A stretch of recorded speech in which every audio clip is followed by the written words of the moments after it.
Info, Alex, Bonjour à bien. tous, bonjour à tous, bonjour à tous. Bonjour à tous et bienvenue dans ce nouvel épisode. Faites chier du.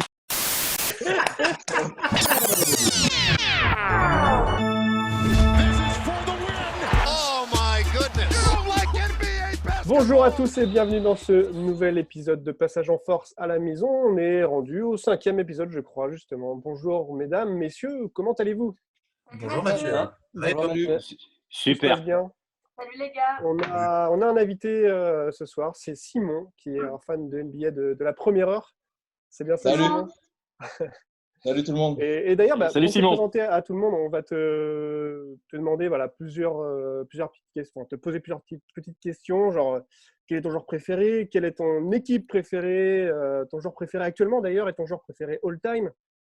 Voilà, quels sont. On va commencer par quelle est ton équipe préférée? Voilà. Les Raptors. Les Raptors. Oh Ah, là là là là. tu vas te faire une amie. Oui. Les Raptors, Lina est fan des Raptors. Tu fais le shampoing, tu fais le shampoing de challenge et tu te fais vraiment une amie là. Les Raptors, du coup, j'imagine avec Vince Carter depuis les. Ouais, depuis l'époque de Vince Carter, ouais. Chris Bosh, tout ça. Depuis les débuts. Ouais, en fait. Et même parce que comme aussi je suis fan de dinosaures, j'ai direct Ah C'est ouais. vrai. je dis les Raptors. Tu vois. Il y avait ça aussi. Tu vois. Mais ouais, les Raptors, ouais, c'est un peu mon équipe de cœur. Ok. Et donc, ton joueur préféré actuellement, là, quel est-il? Et Paul George, Paul les George. Clippers. Ok. Justement, des Kiff, Clippers, ouais. on va en parler tout à l'heure. Ouais. Et donc, ton joueur all-time, j'imagine que c'est Tracy, non? Ouais, bien joué. Ouais, c'est Tracy Tracy McGrady. McGrady. En fait, tu vois, il se ressemble un peu avec Paul George, je trouve, dans le style de jeu. Ok. C'est des joueurs assez longilignes et qui, je sais pas, ils sont beaux à regarder jouer, en fait, j'aime bien. J'aime bien leur façon, en fait. Donc, voilà. Ok. Et McGrady, ouais, c'était un monstre. Ouais. Bon, il y a Michael au-dessus, mais il y a McGrady. C'est ça. Ouais, bien sûr. Il y en a d'autres aussi. Hein. Alors, au programme de ce 5e épisode. Question subsidiaire quand même, est-ce que tu es pour ou contre la peine de mort? Au programme du coup de ce 5e épisode, nous continuerons notre série sur les Frenchies avec ce soir Kylian Tilly, un Français de 2 mètres, prometteur. Hein. C'est bien ça, Simon? 2,8 m, ouais, 2 mètres exactement. 8, exactement. Ok. 2,8 Ah oui. Notre série consacrée au bilan des franchises se portera aujourd'hui sur les Los Angeles Clippers, comme on vient de le dire, avec justement Paul George. Et Antoine ajoutera sa petite touche d'humour à la fin de l'émission. Et du coup, quel est le sujet ce soir, Antoine? On est à la moitié pile quasiment de la diffusion de The Last Dance. Ouais. Donc un petit bilan s'impose. Alors Après, sans spoil, c'est parce que mon- j'ai pas ce vu n'est les que deux mon derniers avis. épisodes. Sans spoil, sans Ah, spoil. sans spoil. Ouais, On fait merci. pas. Et Ok. du coup, justement, on va continuer avec Michael, avec toi, Gina, hein, c'est bien ça? Ouais, c'est ça, ouais. Avec un petit quiz autour de Avec un Michael petit Jordan donc, pour finir Ouais. cette émission. Donc avant tout ça, on va commencer comme d'habitude avec les news. Et ce soir, c'est avec toi, David. Ouais. C'est parti. Qu'est-ce que c'est que cette lubie de vous faire construire une table? D'autant qu'il y en a déjà une dans la salle à manger. Là, c'est une table ronde pour que les chevaliers de Bretagne se réunissent autour. De toute façon, autant vous y faire, parce qu'à partir de maintenant, on va s'appeler les chevaliers de la table ronde. Alors David, on commence ces news par des rumeurs qui traînent ici et là dans les couloirs de la NBA. Et ouais, c'est ça, Mathieu. Et la première rumeur nous vient du gros Shaq. Non, il n'a pas cassé encore un panier. Non, ce n'est pas encore un top 50 du Shaq Tineful, ni une énième prise de bec avec Charles Barkley, mais bien une rumeur qui va et vient depuis quelques temps quand même dans la NBA, celle de l'apparition d'une franchise à Las Vegas, capitale du Nevada, mais surtout capitale du jeu. Voilà. Il nous a sorti une petite phrase comme quoi il avait entendu des bruits de couloir, comme quoi il y avait quelques équipes qui étaient probablement à vendre, quelques franchises qui étaient probablement à vendre et qu'il y en a peut-être une qui irait se loger du côté de Las Vegas. Mais dis-moi, Voilà. David, notre bon Shaq, il serait-il pas un petit peu dans le conseil d'administration d'une des équipes de la NBA actuellement, ou genre actionnaire minoritaire, par exemple? Voilà, chaque en étant propriétaire minoritaire des Sacramento Kings a quand même des sources et explique quand même que les deux franchises qui seraient prochainement mises en vente, l'une d'entre elles pourrait aller à Las Vegas. On n'en sait pas plus. En tout cas, lui, il est dans les petits papiers, il a quand même ses réseaux. Il n'est pas que ancien joueur, il est animateur, on le sait, sur une grande chaîne nationale américaine. Il a été ancien joueur, donc il a ses réseaux parmi les joueurs, parmi le syndicat des joueurs. Et maintenant, il est propriétaire minoritaire, donc certes minoritaire, mais propriétaire quand même Et du coup, il est à même d'avoir des infos de ce type-là. Alors, bien sûr, il ne donne pas de temporalité. On ne sait pas quand est-ce que ça va se faire. Il y a quand même pas mal de temps où on se dit que Las Vegas demandait, entre guillemets, à avoir une équipe. Quand est-ce que ça va arriver? Là, déjà, avec la crise du coronavirus, du Covid, je pense Ouais, que ça a tout ça va changer pas mal de choses. Mhm. À voir. Justement, À voir. justement, c'est une info que tu m'avais filée cette semaine aussi, David. Peut-être la possibilité de continuer les matchs. On en avait parlé la semaine dernière, il me semble, durant l'émission Et ça, c'est ma à deuxième news. Disneyland. Et, pardon. Justement. Et donc, justement, ouais, j'ai pensé à Las Vegas grâce à ta deuxième news et ça te fait une superbe introduction. Mathieu, excuse-moi, j'empiète sur tes plates-bandes. Ouais, justement, on va parler d'une autre rumeur et celle-ci concerne éventuellement la reprise de la saison qui est en cours justement et qui est stoppée depuis mars dernier. C'est ça, en quel effet. fond, David. Voilà, encore stoppé. T'as Ouais, vu ça ça? va bien. En effet, en fait, il y a 2 sites qui se sont proposés pour accueillir l'ensemble de la caravane NBA afin de pouvoir continuer et finir potentiellement la saison en mode huis clos. Après, sous quelle forme, ça, on ne sait pas vraiment encore. Et donc, c'est pour ça, on reste dans le Nevada pour le premier site, puisque les hôtels MGM, la grande chaîne d'hôtels, ils possèdent plus d'une vingtaine d'hôtels à Las Vegas, ont fait savoir au commissionnaire Adam Silver qu'il pouvait accueillir à la fin de saison. Il dispose en gros de 24 salles à peu près de conférences qui peuvent être transformées en salles de basket. Et donc, la capitale des Jeux dispose également, on le sait, de tout ce qu'il faut en termes de commodité pour accueillir toute la caravane NBA, les staffs, les salles d'entraînement, les médias, bien évidemment. Donc, voilà, il faut également savoir que Las Vegas accueille déjà la Summer League lors de l'intersaison. Donc, ils sont quand même habitués à recevoir effectivement des événements basketballistiques. L'autre site qui s'est fait connaître n'est autre que Disney. Et là, j'ai trouvé une pure photo. Ah bon? Oh, wow. Elle est bien. Disney World. Elle est bien.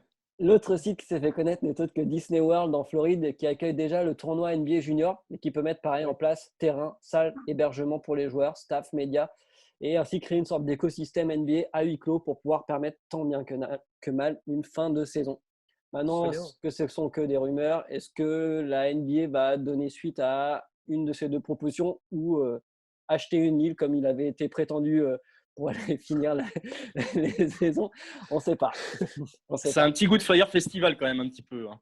C'est un peu ça, c'est un peu ça, Ouais. exactement. On rappelle que le Fire Festival, c'était un énorme festival qui était annoncé, mais au final, c'était vraiment un pétard mouillé, quoi. Complètement, ouais. Et ça fait grandement débat chez les joueurs, ce truc-là. Hein. Il y a Fournier qui a ouvert sa gueule, je crois, hier. Ouais. Je veux dire qu'il est résolument contre le truc parce que ça crée des inégalités au niveau des entraînements, que certains joueurs n'auraient pas pu reprendre l'entraînement comme les autres. Puis aussi, qu'est-ce qu'on fait? Est-ce qu'on fait des playoffs normaux? Est-ce qu'on arrête la compétition? Enfin, ça demande plein de questionnements qui paraissent totalement irrésolvables. Et enfin, moi, en tous les cas, je me range du côté de l'avis d'Evan Fournier, même si ça me fait immensément chier de ne pas avoir de vraie fin de saison NBA et tout ce qui s'ensuit. C'est vrai que ça paraît quand même hyper compliqué. Aujourd'hui, là, on est en mai, d'avoir une fin de saison qui ferait l'été et qui décalerait même encore plus que ce qu'elle pourrait être décalée actuellement le début de la prochaine saison. Pour aller dans ton sens, Simon, j'ai vu une news aujourd'hui. Aujourd'hui, lundi, lundi 4 mai, puisqu'on diffuse le jeudi, mais bref, l'association des joueurs est contre et s'est exprimée à ce sujet-là. Ok. Le syndicat, on va dire, des joueurs NBA s'est exprimé à l'encontre justement de la reprise de la saison, compte tenu des challenges que ça poserait au niveau prépa physique. Voilà. Et justement, il y a Vince Carter qui s'est exprimé. Et qu'est-ce qu'il en dit, David? D'autres joueurs comme Vince Carter sont exprimés au sujet d'une éventuelle reprise à huis clos. Pour lui, ce n'est pas vraiment un problème en tant que professionnel du basket. Il dit que les joueurs NBA peuvent s'adapter à ce genre de contexte et il précise même dans l'interview quand la compétition commence et que vous êtes plongé dans la bataille, combien de fois vous souciez vraiment des fans? C'est vrai que quand tu es concentré dans le game, est-ce que tu as vraiment besoin des fans? D'aucuns vont te dire oui, d'aucuns vont te dire non. D'aucuns vont te dire de toute façon, tant qu'on est sur un terrain de basket et qu'on peut jouer au basket, allons-y. Et c'est vrai qu'effectivement, pour reprendre ce que tu disais, Simon, Evan Fournier, il a été interviewé par le Parisien hier. Et lui, il y voit trop de risques par rapport à une possible reprise, surtout pour l'instant, et qu'il n'y a potentiellement aucune formule précise qui a émergé sur la forme que la reprise pourrait prendre. Et pour l'arrière du Magic, et c'est vrai, il faudrait faire une croix sur cette saison et repartir plutôt sereinement l'année prochaine parce que là, il n'y a vraiment pas de solution safe qui a été trouvée et ce n'est pas encore le cas, parce que la seule entité qui ne s'est pas encore vraiment exprimée, finalement, c'est la NBA elle-même. Ok. Mais je reviens sur Vince Carter. Dixit, un mec qui n'est pas playoffable et qui a juste envie de finir sa saison et de finir sa carrière proprement.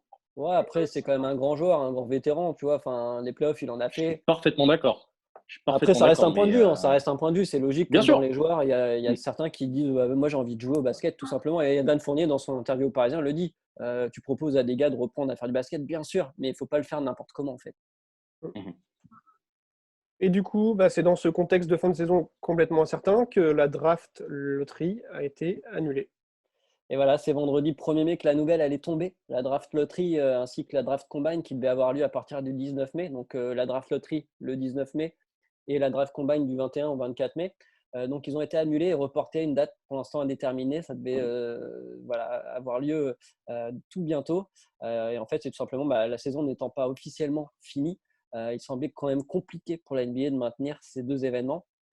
Concertant le combine, c'est-à-dire les tests en direct des nouveaux prospects devant les scouts des différentes franchises, il est possible que la NBA calque un peu la NFL, c'est-à-dire fasse des tests à distance.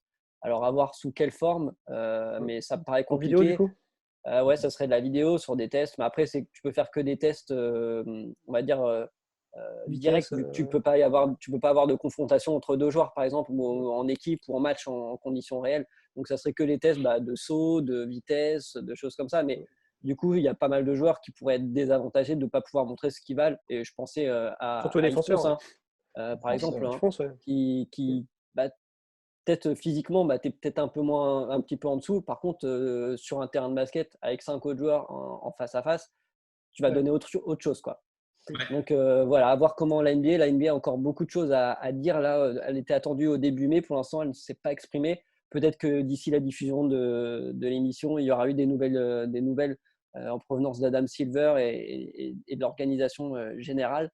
Mais pour l'instant, on reste vraiment dans le flou, que ce soit effectivement les joueurs eux-mêmes qui sont dans le flou, Van Fournier le rappelait, ou les médias autour. Et du coup, c'est pour ça qu'il y a autant de rumeurs qui courent. Et donc, David, en attendant la suite des événements de la saison 2020, on va passer à quelques actus en bref. Et on va commencer avec mon film préféré, qui est Space Jam. Et regarde. Wow. Il est beau, ce logo. Ouais. En fait, LeBron James a dévoilé en fin de semaine dernière bien un post Instagram où il porte juste la casquette avec le logo, le logo de Space Jam 2, donc Space Jam A New Legacy, dont la sortie est prévue le 14 juillet 2021, si tout va bien. Mais bon, normalement, tout est déjà fini. Toujours dans l'univers de l'animé, le premier épisode de la saison 7 de Game of Thrones est paru sur Bleacher Report. Je vous conseille vivement d'y aller jeter un œil. Pour rappel, il s'agit d'une petite parodie de la NBA dans l'univers Game of Thrones. Pour l'instant, ça n'a pas encore été traduit, mais c'est quand même relativement simple à comprendre, même avec des sous-titres anglais. Et je vous le conseille parce que c'est vraiment très marrant. C'est 8 minutes de bon foutage de gueule. Et tu sens qu'ils ont moins de trucs que Disney sur le logo quand même. Hein. C'est Ouais. pas l'histoire. Hein. Du coup, je vous invite vraiment à aller le voir. C'est la dernière saison. En plus, je crois qu'il ne va pas y avoir beaucoup d'épisodes, surtout avec la fin de saison. Il y en a 4, je crois. Ouais, il n'y en a que 4. Ouais. Donc voilà, à suivre sur Bleacher Report. Ouais. C'est le média américain. On va revenir en France. À la lecture, du coup. Ouais, c'est ça. On va revenir en France avec les éditions Reverse qui ont sorti tous ces magnifiques magazines, ces MOOC. Pour l'instant, ils en ont sorti 4. Donc, il y a le premier qui est là. Il y a le deuxième qui est là. Tu as déjà présenté la dernière fois. Il y a le troisième qui est là. Voilà, là. Et le quatrième, on ne le voit pas. C'est celui sur New-York avec Spike Lee en couve. Et donc là, ils sont en partance en rédaction pour sortir le 5e, donc, dont le rédacteur en chef spécial sera le musicien Wax. Il me semble qu'on avait vu pendant le All-Star Game jouer l'hymne américain à la guitare. Pas le All-Star Game, le Paris. C'est le match à Paris, exactement. Ah oui, le match à Paris, c'est vrai. Le Paris Games Week, exact. Donc c'est lui qui va être le rédacteur en chef spécial. Et ça devrait être le Paris Games Week, c'est les jeux vidéo. Non, c'était Ah oui, c'est vrai. Le Paris Games NBA. NBA Game Bein Sport Paris. Ouais. Et du coup, Ça marche qui aussi. sera entièrement consacré à Kobe Bryant. Donc voilà, ils n'ont pas encore annoncé de sortie, mais ça va être, je pense, 240 badges encore de bonheur à bouquiner. Et enfin, dernière news pour aujourd'hui. Une news dans laquelle on apprend que Jerry West, a.k.a. The Logo, aurait bien vu une petite finale de conf West Lakers Clippers, et ben nous aussi. Voilà, c'est tout pour moi. Ouais, c'est sûr. Clairement, oui. With the 20th pick in the 2012 NBA draft, the Houston Rockets select the Denver Nuggets, select the San Antonio Spurs, select the Denver Nuggets. On va enchaîner avec notre série sur les Frenchies, avec aujourd'hui Killian Tilly, donc un intérieur de 2,8 m, tu me corrigeais tout à l'heure, 2,8 m, qui joue dans le championnat universitaire américain au Gonzaga Bulldogs. Gonzaga. C'est bien ça, Simon? Gonzaga Bulldogs. Ça, c'est autre chose. Ouais. Champion Challenge. Killian Tilly, exact. Donc, pour faire un peu sa petite bio, il est né le 5 mars 1998 à Paris. Ça lui fait donc déjà 22 ans, ce qui est plutôt jeune pour s'inscrire à une draft, mais quand même, ça va. 2,8 m, 100 kg, c'est un poste 4-5 qui évolue depuis 4 saisons maintenant en NCAA chez les Gonzaga Bulldogs, comme tu le disais. Son parcours basket, il commence à l'âge de 7 ans. Il joue à Cagnes d'abord, ensuite à Saint-Laurentin. Il rejoint l'Olympique d'Antibes en 2013. Ensuite, il intègre à l'INSEP, dont on parlait la semaine dernière avec Yves Ponce. Il l'a rejoint lors de l'année 2014-2015. Et toujours en 2014, il remporte avec l'équipe de France de U16. U16 ou de U14, je ne sais plus, je crois que je me suis planté là-dessus. Mais on me corrigera. La Coupe d'Europe. La Coupe d'Europe. Hein Ouais, en tout cas, il gagne l'équipe d'Europe. Ouais, je ne sais plus si c'est U14 ou U16, mais ouais, avec. U14. U14, je crois. Il est quasiment de la même génération que les Yves Ponce, que les Nilikina là-dessus. Il a vachement travaillé avec eux. Donc avec une moyenne de 14,3 points, 9,6 rebonds, 1,7 passes, plus d'un contre, plus d'une interception par match. C'est quand même pas dégueu. Il finit MVP du tournoi avec des stats comme ça, c'est pas étonnant. Et il rejoint l'université de Gonzaga par la suite en 2015, mais sa première apparition sous les couleurs de Gonzaga, c'est qu'en novembre 2016, où il terminera son premier match joué avec donc 12 minutes de jeu, 4 points, 4 rebonds, 3 passes, 2 contre et 2 interceptions. Ce qui pour un premier match en NCAA, c'est une jolie ligne de stats quand même. Et c'est sur sa saison sophomore qu'il va vraiment se révéler, en tous les cas au public de la NCAA, puisqu'il fera deuxième meilleur scoreur de la team, avec presque 13 points par match pour 26 minutes jouées par match, 6 rebonds qu'il prend par match également. Puis ensuite, les 2 saisons d'après sont un petit peu plus compliquées pour Killian, beaucoup plus compliquées, puisqu'il va se blesser plusieurs fois. Il va débuter la saison 2018-2019 qu'en janvier, avant une nouvelle blessure en février au pied droit. Résultat, 15 matchs joués en tant que remplaçant, une saison complètement à oublier. Au niveau des stats, c'est vraiment pas ouf. D'autant plus qu'il a voulu se tester sur le marché à la draft 2019 et qu'il se reblesse lors d'un workout, cette fois-ci à la cheville gauche. Donc il va retirer son nom de la draft, c'est en fin mai de la même année 2019. Et puis la saison là, qui est en train de se dérouler, 2019-2020, est légèrement meilleure pour Killian Tilly, malgré de nouveau 2 blessures, notamment une au genou avant le début de la saison, l'autre à la cheville en janvier. Mais il est quand même dans la first team de la saison de sa conférence, donc c'est quand même pas trop mal, avec une moyenne de 13,6 points par match, 5 rebonds, 2 passes et un contre, pour une moyenne de 24 minutes et demie jouées par match. Donc, vous l'aurez compris, le gros point faible du joueur, c'est qu'il se blesse souvent. Donc, ça peut très, très clairement être un gros frein pour plein de staff médicaux pour son avenir au NBA. Comme je le disais, c'est sa quatrième, il a 22 ans, c'est sa deuxième saison en NCAA, quatrième saison en NCAA. Donc, il y a un moment où c'est la draft de la dernière chance. C'est maintenant ou jamais, c'est ça. C'est très clairement maintenant ou jamais. Donc, c'est pour ça que le fait que le draft combine se fasse pas de la façon dont ça se fait d'habitude, ça peut clairement jouer en sa défaveur parce que selon les mock drafts, il est placé entre la 30e et la 60e place, voire encore plus bas. Ouais, donc voilà, c'est ça. C'est vraiment le grand écart. On ne sait pas où il va atterrir. Le problème, c'est que il a des points forts qui sont quand même des points forts qui sont vachement recherchés pour un poste 4-5 en NBA aujourd'hui. Il y a des stats qui sont plutôt propres au shoot quand il joue une saison complète. Il a un toucher de balle qui est absolument magnifique. Hein. Ça, vraiment, je vous invite à aller voir. C'est juste exceptionnel. 62% de réussite en moyenne, 40% à 3 points. Sur sa saison sophomore, il a 58% de réussite de moyenne, 48% à 3 points. 44% au pick and pop et au pick and roll, 39% au catch and shoot, c'est quand même des stats en NCAA qui sont pas dégueulasses, même s'il n'y a pas beaucoup de défense en NCAA, c'est assez propre. Ouais, pour un gars de 2,8 m, quand même. Ça va, tu vois. Ça va. Son gros Ça va. avantage, c'est le côté droit. Il joue très très bien du côté droit sur la raquette en attaque. Il peut être redoutable sur des matchs importants, ça c'est super bien. Dans le Money Time, il est absolument exceptionnel. MVP du tournoi de la conférence lors de la saison sophomore, avec sur les 3 matchs donc, de ce tournoi, 24, 26 et 22 points de marqués, 78% de réussite et un joli 13 sur 14 à 3 points. Donc ça peut te sauver des matchs de play-off à partir du moment où c'est un petit peu taffé et hyper bien accompagné par un bon staff. Et il a un QI basket qui est plutôt solide. Il peut s'intégrer assez facilement dans des schémas tactiques à la fois offensifs et défensifs.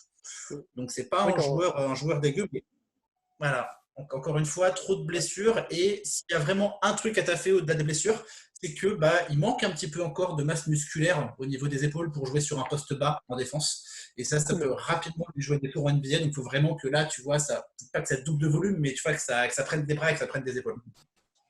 Le seul qui est préparé dans tout le roster français là, qui se présente à la draft, c'est Haynes. Ponce, c'est quand même pas dégueu. Oui, Ponce aussi, c'est vrai.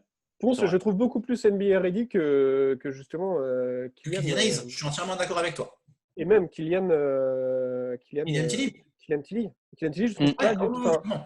Je trouve qu'il est du coup au niveau des blessures, au niveau des muscles, mais après même au niveau du jeu, je trouve que c'est trop.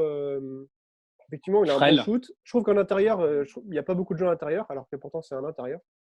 C'est ça le problème. Et par contre, là où il est bon, c'est en défense, en bloc. Il fait beaucoup de blocs. Et là, il est bon là-dessus. Mais par contre, en intérieur, je le vois mal aller titiller rien que Gobert ou des choses comme ça. Non. En fait, limite son jeu, c'est ce qui peut le sauver au final. Ce qui peut lui permettre d'être bien drafté. Ouais. Comme aujourd'hui, les franchises NBA, le jeu est plus centré sur… ça s'élargit. Tous les big men, ils tirent à 3 points, etc. Et du coup, au final, lui, il a déjà cet avantage. Comparé à d'autres qui vont arriver, qui n'ont pas forcément un jeu extérieur terrible. Mais ça peut le faire. Parce qu'on voit tous les grands aujourd'hui, ils tirent. Porzingis, je trouvais qu'il avait le profil de Porzingis un peu. Oui. Longiligne, un bon tir. Mais au final, au poste bas, il ne fait pas non plus trop de moves. Mais au final, que son jeu soit élargi et qu'il tire à 3 points, etc. à l'extérieur, ça peut l'aider au final. Enfin, s'il reste poste 4, il n'aura pas besoin de tant de moves que ça. Hein. Mais non, mais justement, le problème, c'est que tu peux compenser le fait de ne pas avoir de move par justement une carrure physique hyper importante si tu as envie de jouer au poste bas, ce que lui, actuellement, il n'a pas. Après, si une franchise décide de le drafter, que ce soit même en premier ou en deuxième choix, ça se travaille et il va passer un peu de temps en G-League et il va se faire les épaules. Il va se faire clairement les épaules. Par contre, c'est pas dit qu'il a un contrat de 2 ans. Je vois plus un petit contrat d'1 an, voire les contrats, je ne sais plus comment ça s'appelle, leur contrat de 45 jours, là, où tu peux jouer que 45 jours en NBA, le reste du temps, tu es en G-League. Je le vois plus comme ça. Non, mais c'est quand même pas mal. Pas mal de matchs. Ça peut te faire 45 matchs. Oui. Bon, en 45 jours, tu peux te faire 15 matchs, c'est une chance. Hein. Donc, à voir. Mais c'est vrai que, comme vous disiez, il est moins ready pour moi aussi que d'autres Français, d'autres French, même ils font ça. Et pourtant, c'est plus expérimenté. Il a quand même passé 4 saisons en NCAA, bon 4 saisons avec des blessures, des blessures à répétition, mais 4 blessures quand même. Tu vois, c'est-à-dire qu'à la fois, c'est le plus expérimenté. Et quand tu regardes un petit peu les highlights, 2-3 extraits de matchs qui peuvent traîner sur YouTube, ça a pourtant être l'air d'être… alors, quand je dis le moins près, attention, on s'entend bien. Hein, il n'est pas non plus aux fraises. Tu vois, ça va. Toujours plus près que nous, quoi. Mais oui, pas de beaucoup, mais ouais. C'est clair, pas de beaucoup. Des Français dont on a parlé jusqu'ici, moi j'ai le sentiment que c'est le moins prêt à faire quelque chose en NBA aujourd'hui. Et c'est pas le moins bien placé en plus. C'est ça Non. qui est Totalement au bien niveau de la placé. draft. Ouais. Après, elle risque d'être hyper surprenante cette draft, vu que c'est complètement, les cartes sont complètement rejetées si c'est que sur des perfs individuels, sur de la course, sur de la hauteur, sur des exercices, sur des moves, de côté, ça va être complètement différent que des scouts qui sont là à côté du terrain et qui voient ton potentiel physique face à d'autres joueurs qui ont autant envie que toi d'aller en NBA, tu vois. Enfin, tu La montres aux difficulté scouts, du poste de scout cette année, c'est monstrueux. Ah bah de ouf, de ouf. Ils vont se baser sur les rondis, sur les bouches à oreilles, sur ça majoritairement, quoi. Non, puis ça va pas forcément donner la part belle aux statisticiens qui auraient pu étudier directement les 3 saisons précédentes, par exemple, de ce joueur-là en NCAA. Non, ça va pas le faire. Il faut des scouts, et je pense que ça Ah oui. va remettre cet emploi-là au milieu quand même du village NBA. Et ça va être intéressant à suivre pour la saison prochaine, je pense. Donc, est-ce que Kylian Tilly, donc on espérera qu'il ne fera pas une saison comme Gourcuff, quoi, à se blesser tout le temps. Mais on espérera du coup qu'il ira en NBA et qu'il pourra avoir un meilleur contrat que 45 jours et un contrat Déjà, de 46 jours. 46 jours, ce serait bien. Voilà, c'est bien ça. Déjà, s'il passe le second tour, c'est bien. Franchement, c'est vachement bien. Parce que, encore une fois, c'est ce que je disais, c'est qu'aujourd'hui, ce que craignent le plus les staffs médicaux, c'est les joueurs qui se blessent tout le temps.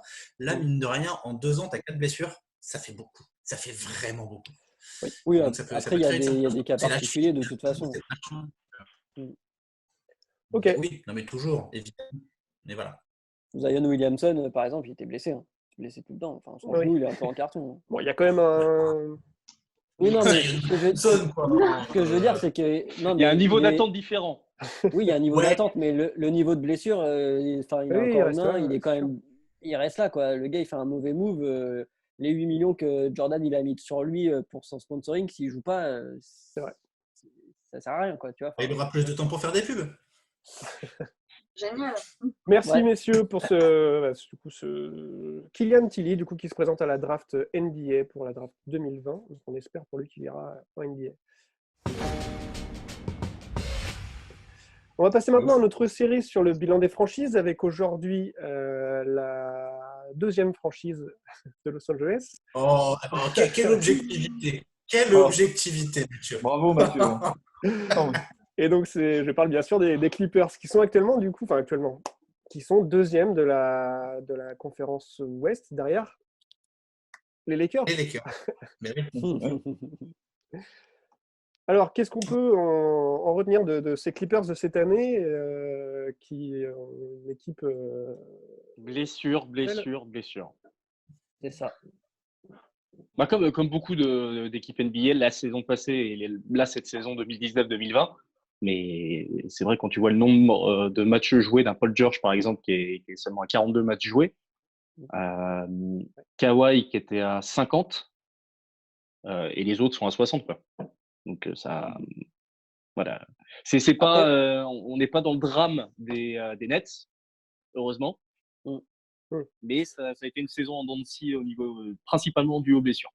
Alors, ça a été une saison en dents de scie au niveau du nombre de matchs joués du 5 majeur. Mais moi, je me suis amusé un petit peu à regarder les stats complètes de tout le roster. Et quand je dis tout le roster, je parle des 12 premiers joueurs en termes de minutes jouées, en termes de matchs joués. Et ces stats-là, elles sont super intéressantes parce que tu te rends compte qu'au-delà des blessures, déjà, tu as un joueur sur 2 qui joue plus de 20 minutes. Et le seul joueur à dépasser les 30 minutes de jeu par match, c'est Kawhi Leonard. Quand tu regardes un petit peu les équipes du même type que les Clippers, la plupart des équipes, elles ont au minimum 3 joueurs qui dépassent les 30 minutes de jeu par match, voire leurs 5 majeurs. Elles n'ont pas beaucoup de joueurs, elles ont moins de joueurs qui dépassent les 20 minutes et tout le reste, ça joue 5, 6, 7 minutes en sortie de banc. Donc ça déjà, c'est une donnée intéressante. Ça veut dire que avec les blessures et même en dehors des blessures, il y a un coach qui a réussi à faire tourner son effectif, qui a réussi à faire jouer tout son banc et qui a réussi à super bien le faire jouer parce que quand tu regardes un petit peu les stats en dehors du 5 majeur, tu as un Lou Williams qui a été starter que sur 6 matchs de la saison, qui te sort quand même 18,7 points, 5,7 passes et 3 rebonds et qui joue quasiment 30 minutes par match. Il en joue 29 minutes, donc pour un mec qui a qui a été starter sur à peine 6 matchs de la saison. C'est loin d'être dégueu. Tu as un Montrezarel qui te sort 18,6 points en sortie de banc majoritairement, 7 rebonds en 27 minutes de match. Tu as un Landry Shamet, quoi qu'on en dise, qui joue 27 minutes, qui a quasiment 10 points, qui a 2 rebonds et 2 passes. Donc tu as un roster chez les Clippers qui est ultra homogène, qui arrive à super bien jouer ensemble et qui arrive à pallier aux blessures, à pallier à des absences et à faire tourner l'effectif. Et c'est un truc qui est plutôt agréable. Après, c'est aussi un des mauvais côtés des Clippers sur lesquels on reviendra au cours du débat, sur lequel je ne vais pas venir maintenant, parce qu'on est plutôt sur les points forts. Mais c'est un gros point fort de la part des Clippers, c'est qu'ils ont un banc qui est juste exceptionnel et qui peut les sortir de merde incommensurable et qui joue quasiment plus de 20 minutes par match. C'était le gros effort qui avait été fait par le front office et par Doc Rivers. Et c'était là où on voyait justement le duel Lakers contre Clippers. On voyait la balance un petit peu penchée dans le sens des Clippers. C'était un des débats qu'on avait eu en début d'année à la radio. Comme quoi la longueur de banc et l'efficacité du banc des Clippers est quand même un petit peu plus constante, consistante et intéressante que les Lakers. Voilà. Clairement, ils ont le meilleur banc. Le meilleur banc de la ligue, clairement. Hein. À part peut-être les Lakers qui ont un banc aussi qui n'est pas trop mal, mais sinon après, tu peux sortir de ton banc Montrezarel, Lou Williams, Reggie Jackson, Marc Morris, je crois qu'il est arrivé il n'y a pas très longtemps, mais je crois qu'il est dans le 5. Mais c'est Landry Shamet aussi qui sort du banc à chaque fois. Donc au final, quand ils changent leur 5, ils remettent un 5 qui n'est pas trop mal, quoi. Un 5 qui a pu faire les playoffs l'année dernière, quoi, contre les Warriors. Non, mais déjà, Lou Williams, il a été élu combien de fois 6e homme? 2 fois, 3 fois? Ouais. En même temps, le gars, il est capable de sortir de situations complètement invraisemblables, planter 3 points sur 3 points quand il faut en planter. Après, c'est aussi le gars Reggie qui Jackson, peut ne rien pareil. Oui. Il l'a fait, en tout cas, cette saison. Williams, il a pu la baraque quand même. Si on reste sur Lou Williams, tu connais beaucoup, toi, des 6e hommes qui ont des stats de starter et qui te coûtent même pas 5 millions par an. J'avais pas la notion de prix, mais c'est pas mal. Franchement, je ne connais pas les masses. Bien volé, vendu. Franchement, je ne connais pas les masses. On parlait d'un franchise player la semaine dernière qui était à peine à 2 millions de dollars et qui faisait gagner son équipe, monsieur Patrick Siakam. Donc oui, après, des grands joueurs comme ça qui sont, on va dire, pas tant payés qu'il faudrait peut-être par rapport à d'autres joueurs qui sont surpayés. Après, oui, c'est un grand joueur. Mais les Clippers restent, pour moi, l'équipe la plus forte, on va dire, physiquement parlant et longueur de banc parlant, en fait. Pour moi, ils sont plus forts que les Lakers parce que je le vois comme ça aussi. Je te rejoins sur la longueur de banc. Après, quand tu regardes un petit peu les confrontations entre les Lakers et les Clippers, alors je vais utiliser un mot parce que j'ai pas réussi à mettre d'autres mots dessus, mais c'est pas totalement le fond de ma pensée. Mais si on fait un duel Lakers-Clippers, certes la longueur de banc des Clippers est plus impressionnante, mais j'ai l'impression qu'en termes de domination pure, c'est-à-dire qu'en termes de domination physique sur un terrain, les Lakers leur mettent une petite branlée quand même. Hein. Ah ouais, après je parlais peut-être plutôt en termes de rage, de hargne, tu vois, vraiment vas-y, on en a rien à foutre, on est un peu de bad boys, tu vois, un peu bad boys. Tu vois, je pense à Patrick Beverley, le gars, il est capable d'être un chien, tu vois, tu te dis, bah toi, tu défends sur lui, et oui, il va pas marquer de points, Patrick Beverley, mais il va tellement casser les couilles au gars qu'il a en face de lui que ça peut lui faire péter un câble, enfin, clairement. Enfin, il y a cette rage-là, même Kawhi Leonard est capable de défendre aussi comme un bœuf, s'il faut défendre comme un bœuf. Paul George, pareil, enfin. Et cette capacité-là à vraiment être des chiens en défense, pour moi, à ne pas lâcher l'affaire, c'est ce que je ne trouve pas forcément chez les Lakers, tu vois. Ils vont plus s'appuyer sur leur attaque que sur leur défense, les Lakers. De façon moins régulière, ouais, parce que si tu regardes purement juste la ligne de stats, parce que c'est vraiment ce que j'ai taffé moi cet après-midi, la ligne de stats défensive de l'ensemble du roster des Clippers, elle est ultra propre à peu près partout. C'est-à-dire que certes, tu ne vas pas voir un joueur qui va dépasser 2 interceptions, 2 contre, machin. Ils vont tous rester dans la même ligne, mais ils font tous le taf. Ils font absolument tous le taf. Et ça, c'est juste impressionnant. C'est justement là où je ne rejoins pas des masses sur le côté chien de la casse. C'est que moi, je trouve plutôt qu'ils jouent un basket relativement propre. Ah oui, non, mais je ne dis pas le contraire. C'est juste qu'ils ne lâchent pas l'affaire, quoi. en dehors de Pat Beverley qui te lâche quand même un petit plus de 3 fautes par match. C'est le seul qui dépasse les 3 fautes sur ses stats. Mais en dehors de ça, tu vois, il n'y a pas un côté chien de la casse. Il y a un côté exécution ultra propre des systèmes qu'on leur propose, que ce soit offensivement ou défensivement parlant. Mais justement, moi, je trouve que ça manque un petit peu de folie, ça manque un petit peu de ce côté chien de la casse et on y va, quoi. Ah ouais, moi je le vois un peu comme ça, tu vois. Enfin, vraiment, en défense sur l'homme, je parle pas forcément des systèmes, mais vraiment en défense sur l'homme, individuellement, du Montrezl, du Patrick Beverley, du Paul George, même Zubac, hein, il faisait le taf sous le cercle, mine de rien. C'est pas le meilleur 5 de la ligue, hein, loin de là, mais le gars fait grave le taf en termes de. Voilà, il a 7-8 points, il me semble, par match. Par contre, il a 7 rebonds. 8 points et 7 rebonds, ouais. C'est le deuxième meilleur rebondeur de l'équipe. Hein.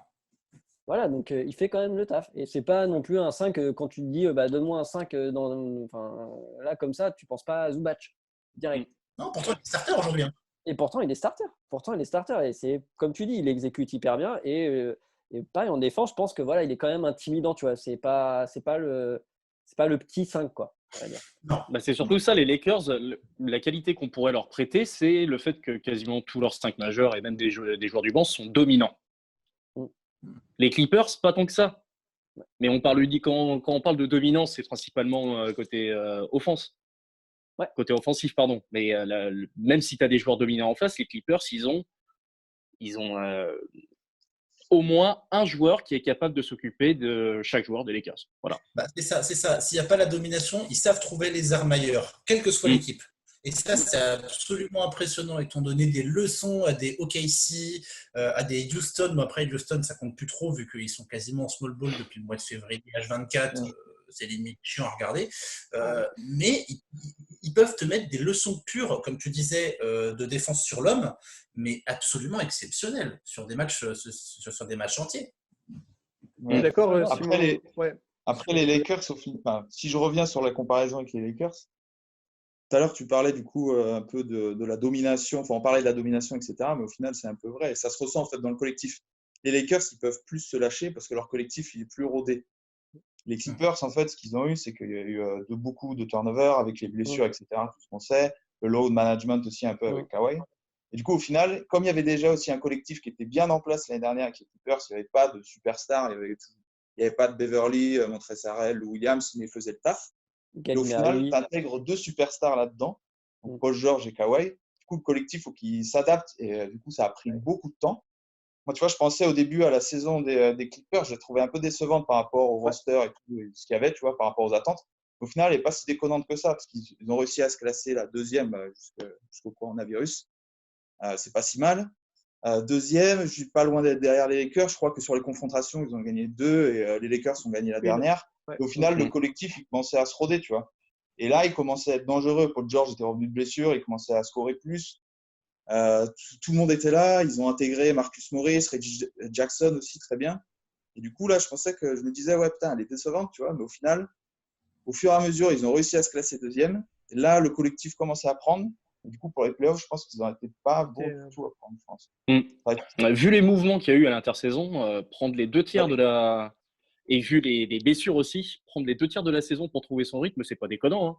Bah non, et puis on voyait sur la dizaine. Ouais, exactement. Ouais. Et puis on voyait jusqu'au Star Game, ils étaient un peu en dents de scie, quoi. Exactement. Ouais. Justement, quels sont les Lakers, comme ils ont un collectif rodé, ils peuvent se lâcher. Les Clippers, pas encore, en fait.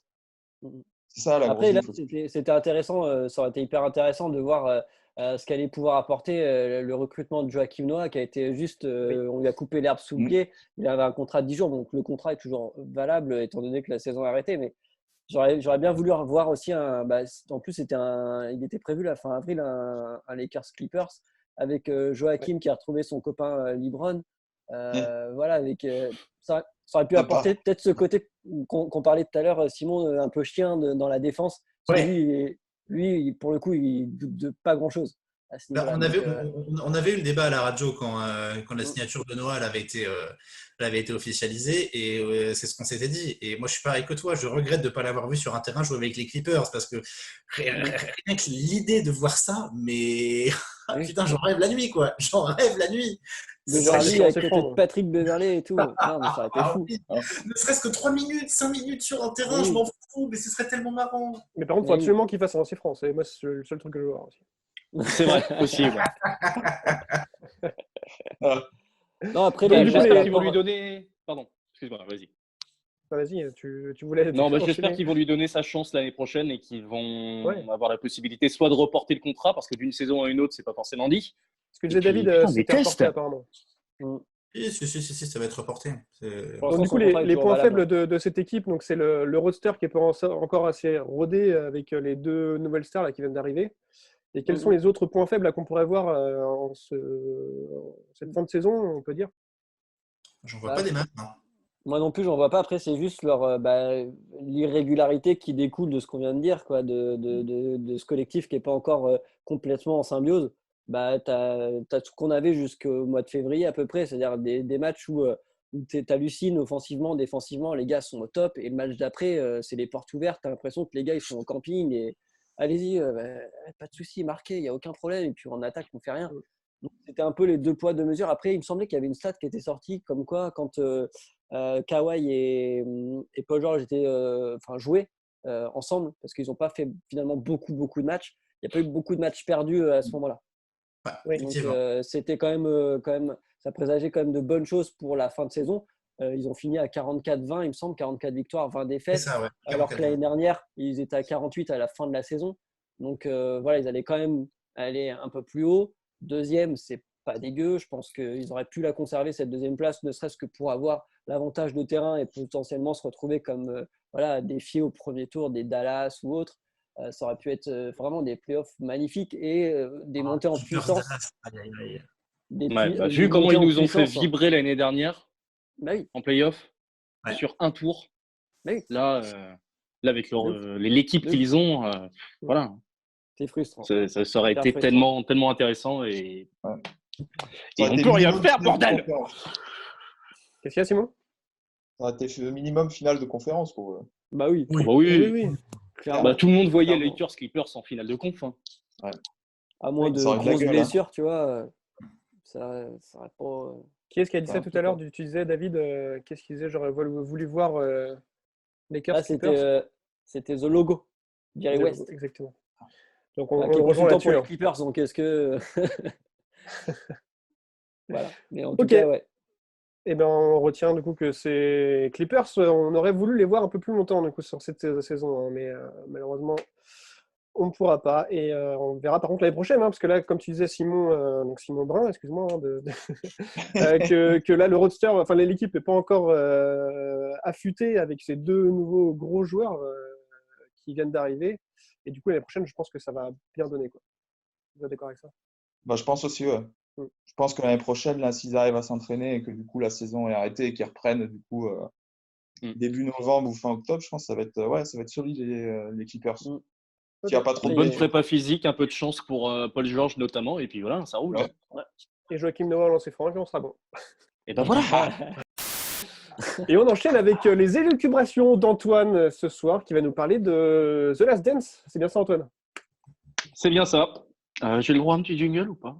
Mais bien sûr, jingle dès maintenant. Allez.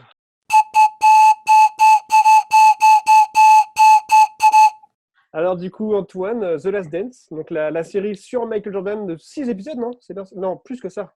Justement, plus que ça. 10. 10.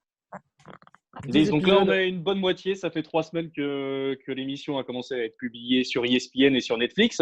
Exactement. Donc, il est peut-être temps de faire un premier bilan, en tout cas. Allez. Si on ne fait pas un format spécial ensuite sur YouTube, on verra bien. Mais en tout cas, une chose est sûre, c'est dingue l'impact qu'a The Last Dance. Vous ne trouvez pas? De ouf. Ah oui. De ouf. On voit que ça, quoi. Outre être palpitante, même pour des connaisseurs. Oui, putain. En même temps, on parle de Dieu, quoi. Alors, outre être palpitante, même pour des connaisseurs comme nous, hein, plus ou moins, Mathieu et moi, on n'est pas forcément pour des connaisseurs. Bref, cette série est cependant pour beaucoup, et notamment les jeunes, une porte d'entrée justement pour connaître cette équipe et ce joueur au statut divin, hein, on le rappelle. Le format n'est pas sans rappeler les yeux dans les bleus pour les plus chauvins d'entre nous, mais il est particulièrement séduisant en tout cas. À tel point que 2 séries sont actuellement en développement, pourtant l'une sur Kobe et l'autre sur Magic Johnson. Je tiens également de sources sûres que Jeremy Lin aurait également demandé un documentaire à ESPN. mais la chaîne lui aurait répondu qu'il n'avait même pas de quoi remplir la bande-annonce en finale. Pas d'image. C'est pas beau. C'est pas beau. beau. C'est la réponse officielle d'ESPN, excuse-moi. Et Boris Dio également aurait été approché par des producteurs pour une série, mais il s'est révélé qu'il s'agissait en fait d'un spin-off de Top Chef avec des célébrités. C'est bien dommage parce que si Serge Ibaka réussit à produire une petite émission sur YouTube avec de la cuisine africaine, avec des guests en plus, des bons guests, imaginez le potentiel qu'aurait une série où Monsieur Diao, comme il l'appelle aux États-Unis, nous présenterait tous les petits plats qui ont limité ses capacités athlétiques au cours de sa carrière. Avec Gérard Depardieu, ce serait bien. Ouais. Oh, le délire. Oh, le bon vieux délire. Ils parlent pas, en fait. Ils font que bouffer de l'émission, quoi. Oh, c'est bon. Voilà. Et également, en tout cas, il faut féliciter les équipes de production à l'époque parce qu'il fallait être quand même persuasif pour obtenir un tel accès au-dessous de l'équipe. Et le travail de négociation, il est quand même à saluer vis-à-vis des équipes d'ESPN. Et les interviews en plus actuelles remettent en perspective les événements d'il y a 22 ans ou plus, avec leur lot d'anecdotes croustillantes, on l'a vu. Mais je ne peux m'empêcher de penser que les producteurs ont tout piqué à Love Story quand même et le principe du confessionnal. Là encore, chauvin. Alors c'est édifiant, c'est sûr, mais ça bitch autant que dans une mauvaise télé-réalité en plus, cette émission, quoi. Bref, voici quelques points que j'ai pu retenir des 6 épisodes jusqu'à présent. Alors, premièrement, la restauration en HD, ça a du bon quand même. J'avais jamais vu la moustache de Larry Bird d'aussi près et elle est glorieuse. Les bourrelets de Barclay, un peu moins. Deuxièmement, et ça, c'est une question qu'il faut tous se poser, à un moment ou à un autre.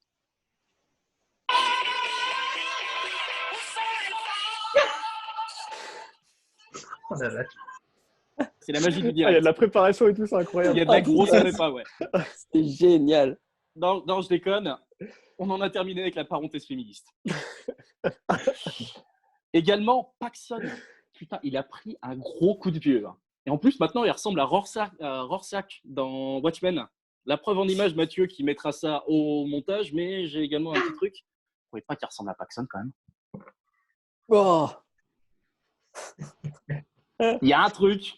Ouais. Ouais, il y a un truc, ouais. Quatrièmement, il n'est jamais trop tard pour s'acheter une bonne paire de Jordan. Oui. Et ça, c'est pour Mathieu, c'est pour toi. Oui, Cinquièmement, vous vous sentez mal à l'aise par rapport à vos techniques de négociation. Ne faites pas appel à Scottie Pippen. Ah non. Non, surtout pas. Conseil ou quoi que ce soit, je ne sais même pas s'il a terminé ses cours de négociation commerciale au college, mais c'est dramatique.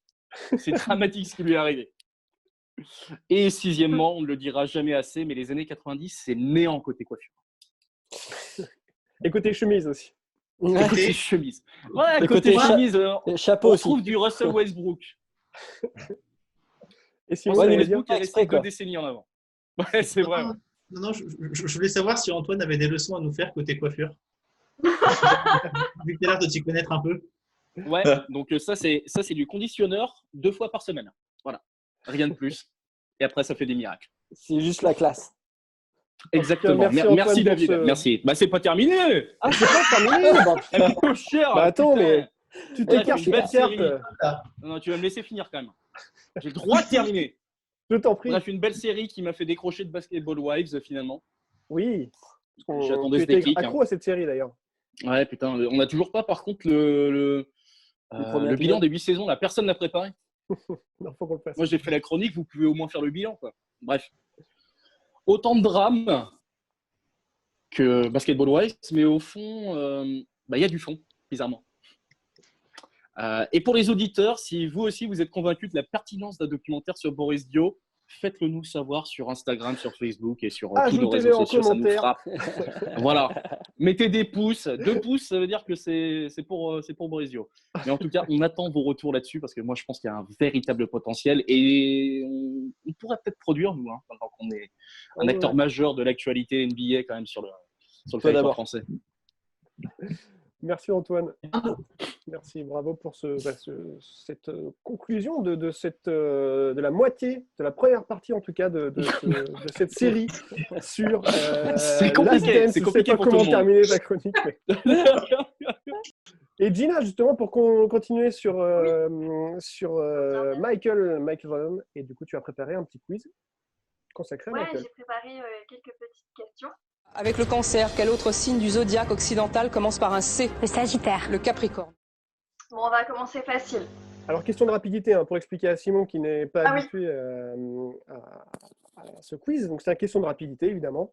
Gina va vous poser des questions. Et là, du coup, je crois que tu as préparé plusieurs réponses, hein, c'est ça? Pour certaines questions, ouais. Certaines. Il y aura Sont plus dures. des possibilités de... Et vu qu'on est pauvre et qu'on n'a pas de buzzer, tout le monde gueule en même temps pour donner la réponse. Voilà, c'est un peu à l'ancienne. Ce qui est bien, c'est qu'on a un peu de décalage par rapport à Simon Hins. C'est bien ça. C'est injuste. C'est injuste. Bah, Dis la première c'est ton question. Wi-Fi qui est médiocre. Hein. Bon, oui, je suis en 4G en plus. Merci. Première question, Ouais. Gina? Ouais, première question. Quel jour est né Michael Jordan?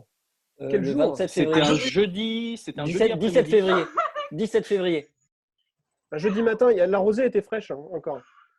17 Non, février. les 5 glaces étaient passées. En fait, à la base, je voulais dire l'année, mais je me suis Ah oui. Non, mais Eh mais ben, quel jour aussi, du coup 17 février, t'as dit? Et L'année. l'année? 63? 62.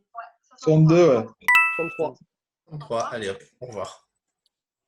Alors, combien de numéros différents a-t-il porté durant sa carrière NBA? 2.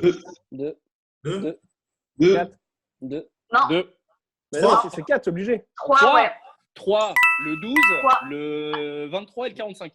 Ouais, et le 12, c'est parce qu'il Et s'était 35. volé son maillot dans les vestiaires pendant un match. Il y a Donc, aussi le pour numéro ça. 35, les gars. 35. Mais ça, c'était quand il Il était en avait Benjamin. au non collège. on a dit NBA. Oui, mais j'ai dit Ah pendant bah non, sa mais carrière. Elle a dit Ouais. NBA, putain. On a dit NBA. On a dit carrière NBA. Ça Voilà. Non, compte pas. non, t'as dit carrière NBA? Je suis pas sûr, t'as dit carrière Elle a tout court. Si. Sa carrière NBA. c'est NBA.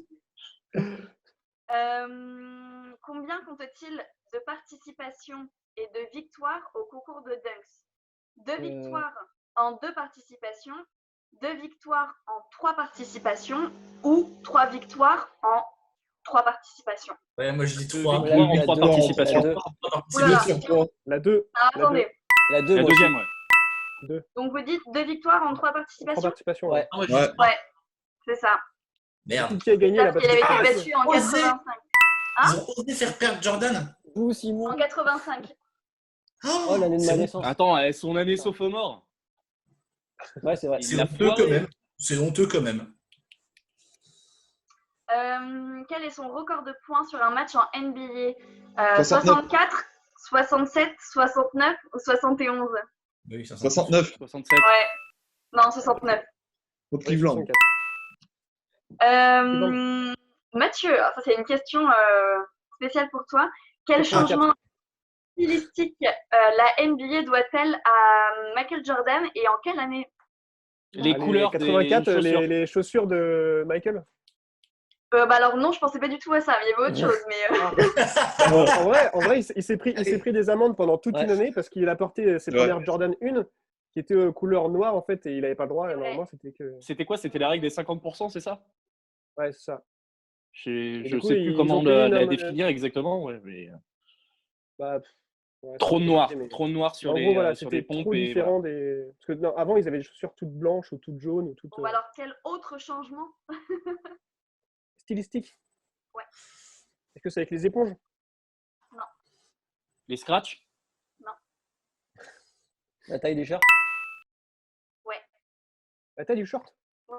Oh, Le putain, short. bien joué. En Parce que lui, il 89. prenait 2 shorts. Non, c'est par rapport à la longueur en fait du short. Ouais, la longueur. Le short était très court avant. Il n'y avait pas une histoire de. Il mettait 2 shorts dans Space Jam, en tout cas, il dit ça.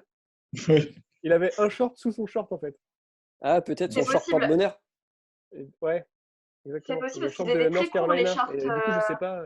Je pensais Ah que non, c'était ça, bien ça c'est mon voisin qui passe la tondeuse et qui a aucun goût en fait. Je vous donne une image.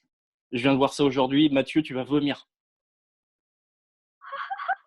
Ah oui, d'accord. Ah oui, Il a d'accord. osé. Voilà. Ok. Le t-shirt par-dessus le jogging. Original. Comme quoi, les années 90, on ne le dira jamais assez. Hein. Et l'intérêt, il est pas là. Gina, tu as une Bon, allez, dernière je question? continue. Et il me reste Vas-y. 2 questions. Qui a dit en 1986, ce soir, c'était un dieu déguisé en Michael Jordan? Larry Bird. Larry Bird. Ray Bird. Harry Bird. Et puis alors, dernière petite question, petite anecdote. Pourquoi tirait-il tout le temps la langue sur le terrain? Oh, putain, C'est pas que son père. C'est fou, ça. ah, putain, je le savais ça. Qui est presque, ouais. Ouais. Et en fait, son père faisait ça en travaillant et du coup, Ouais, bah, ça. lui, il a chopé le truc, quoi. Il le faisait aussi. Voilà, c'est tout pour moi. Ouais. Eh ben, merci, Juju. Merci. Gina. Merci. Ouh. Et J. Michael. C'était un très bon quiz. Non, en vrai, c'était cool, c'était bien. Ouais. Bon, là, on a été très bons cette fois-ci. En fait, c'est surtout ça le problème. Ouais, c'est ça. On a été bons cette On a- fois-ci. On Les était fois vraiment d'avant, très c'était forts. beaucoup trop dur. On n'a Faut pas jamais qu'on pu soit répondre. aussi bon parce que du coup, elle va compliquer le truc et on va Oui. encore se retrouver avec des quiz pas possibles. Non, Non, mais c'est c'est peut-être cool. mieux le fait qu'il y ait plusieurs réponses aussi pour vous. Sur certaines. Pour vous, bande de cons, c'est on ça? a notre niveau très bas. Pour vous, vous, bande de minable. demeurés? Non, mais attends, tu te prends pour qui, là? Putain. Eh bien, merci beaucoup. Merci beaucoup à tous pour cette émission. Merci à vous qui nous avez suivis. On pouvait retrouver du coup toutes les anciennes émissions sur notre chaîne YouTube ou même retrouver carrément les podcasts des émissions à la radio sur prune.net. Et sur Mixcloud. Et sur Mixcloud Plus aussi, ouais. exactement. Et on a une petite annonce à faire quand même, Mathieu, On aujourd'hui. a une petite annonce à faire, ouais. Et on a une petite annonce à faire. Eh, si Dieu veut, si Dieu Mais veut. le mec, il est aux fraises. On reprend la radio à partir de la Oui, ben voilà. semaine. Et on reprend la radio la semaine Ouais. prochaine, Lundi prochain, lundi 4 mai. lundi Sur- prochain. sur les effectivement. antennes. 11 mai. Lundi 11 mai. Ah, le... 11 mai. Lundi Ouais, 11 mai, ouais. lundi prochain. Ouais, non, c'est vrai. Lundi 11 mai, nous reprenons du coup les émissions à la radio, donc de 22h à 23h le lundi soir sur Prune, 92 FM sur Nantes et prune.net pour écouter en direct. Donc ce sera des émissions enregistrées évidemment chez nous. On n'ira pas au studio. En direct, mais, quoi. mais ce sera, si vous voulez écouter En en direct condition la du radio, direct. vous pourrez écouter effectivement, de 22h à 23h lundi soir. À partir du 11 mai, on reprend l'antenne. Donc c'est cool, ça fait plaisir. Ouais. Très cool. On est heureux. Un On est gros heureux. kiff, ouais. Et le lien est sur Instagram, donc vous pouvez directement cliquer sur notre page Insta. Il y a le lien qui redirige vers Prune. Et justement, suivez-nous sur Instagram, sur Ouais. Facebook, on poste plein d'actu et vous retrouvez du coup toutes les vidéos et tout ça. Comment ils disent les vrais Et auditeurs, continuez. Il faut activer la cloche et il faut faire un pouce Souscrivez un bleu. abonnement et Alors ouais, on Toutes fait les payer en infos fait sur le l'abonnement. petit i. N'hésitez pas à donner Mettez un des pouce sous bleu. aussi. mettez un pouce bleu, mettez en Mais commentaire. continuez. Continuez à suivre YouTube aussi. Parce que, Oui, si parce je que ne m'abuse, on va Mathieu, terminer. on va avoir des petits formats sympas qui risquent de paraître Ouais, durant on les va prochaines essayer de semaines. continuer à mettre beaucoup de vidéos sur la chaîne YouTube avec des plus petits formats. Là, c'était vraiment des émissions pleines, et là, ce sera des plus petits formats, donc continuez à nous suivre. Et bonne soirée à tout le monde, et puis à la semaine prochaine. Salut Mathieu. À la semaine prochaine. Ciao. Ciao. Salut.